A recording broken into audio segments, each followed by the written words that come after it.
இந்த ஏன் எதற்கு எப்படின்றத உங்ககிட்ட கேட்கணும். ஏன் நான் பிறந்தேன், ஏன் நான் வாழ்கிறேன், ஏன் இப்படி இருக்கிறேன், எதற்காக நான் இப்படி செயல்படுகிறேன், யாரை கேட்கணும்? என்ன கேட்கணும். கேட்டால் என் சரி என் தேவைகளை என்ன பண்ணிச்சு, நான் சொல்கிறதெல்லாம் உங்களுக்கு விளங்குதா? உங்கள் சரி தான் உங்கள் தேவைகளுக்கு தடை. உங்கள் தேவைகளுக்கு தடை எது? உங்கள் சரி. உங்கள் சரி யாரால் உருவாக்கப்பட்டது? யாராலோ. யார் உருவாக்கியிருக்கணும்? ஏன் எப்படி வாழணும்னு சொன்னால் சரியை நீங்கள் தான் உருவாக்குவீங்க. உங்களுக்கு தான் எப்படி வாழணும்னு தெரியாத.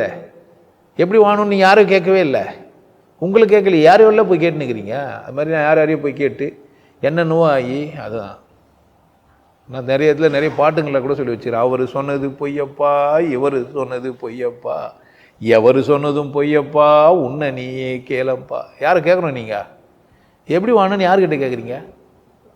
ஏன் நீங்கள் தானே கேட்டுக்கணும். உங்களுக்கு யாருன்னா கேட்டிங்கன்னா கூட என்கிட்ட எப்படி வாழணும்னா நான் சொல்லித்தருவேன். இப்படியெல்லாம் இருக்குது, உங்களுக்கு எப்படி வாழணும் நீங்கள் தான் என்ன பண்ணணும், முடிவு பண்ணணும். நீங்கள் எங்கே தப்பு பண்ணுறீங்க, எங்கே சரி பண்ணுறீங்க, உங்கள் தேவைகள்லாம் நிறைவேறிச்சா, நீங்கள் நிம்மதியாக இருக்கிறீங்களா, நீங்கள் நிம்மதியாக வாடுறதுக்கான வழியை தேடுங்கன்னு எல்லாத்தையும் சிம்பிளாகி சுருக்கி நீங்கள் எப்படி வாழணும்னா உங்களுக்கு கொண்டாட்டம் பிறப்புரிமை, அதை யாருக்காகவும் விட்டு கொடுக்காமல் வாழணும். கொண்டாட்டம் யாருடைய பிறப்புரிமை?